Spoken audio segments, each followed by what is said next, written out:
The next tool that we're going to use is rotate.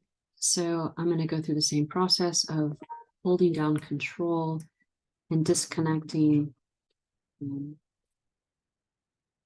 these elements here. Oops, I want to keep that one. I want to disconnect the polygon from the Move tool, and I'll shift these over here. And I will bring the Rotate transformation tool up closer.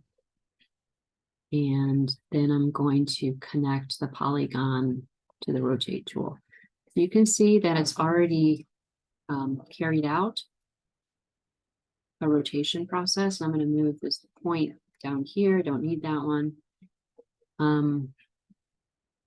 Move these a little closer.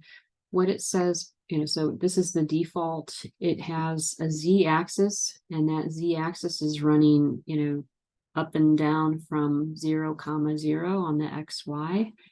And it's rotated 90 degrees. Now it looks like it hasn't done 90, but if you look at this point here, this point is now transitioning up here. So there's the rotated polygon, there's the original polygon.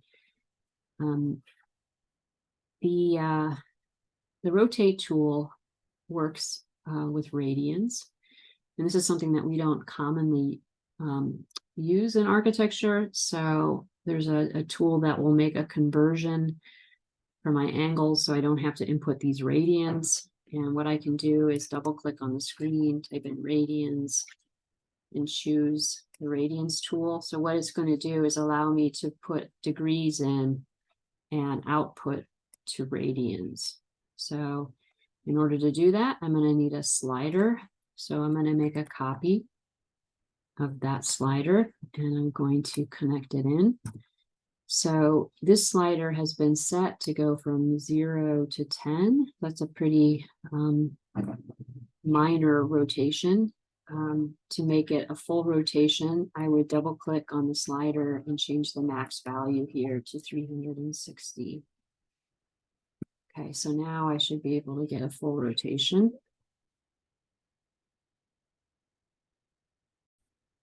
So right now this rotation is happening on the XY plane by default. And again, getting back to this axis rotation about Z.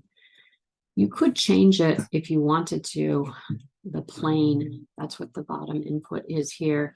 So I have this one that I had made for one of the other transformation tools. And if I connect that in here, you'll notice that the geometry has changed for this rotated polygon. We need to look at it in 3D to really kind of understand what happened here. But basically what's happened is I've rotated it differently. It's running vertically. So for example, if I was to shift this slider, you can see it's rotating in 3 dimensions. Okay, and that is because of this change of plane that I've assigned to it. And again, if I go to the plan view here, the top view, you can see that how that rotation is now happening. Okay, and again, that's because the XY plane is not being used for the rotation. So if I want it to be in the 2D orientation, I just disconnect that one, and then I have my rotation tools working on the XY plane. So for this one, either way, if you're going to use the XY plane, that's fine. You can connect that in there, and you'll make your screenshot of this one, and we'll move on to the next one.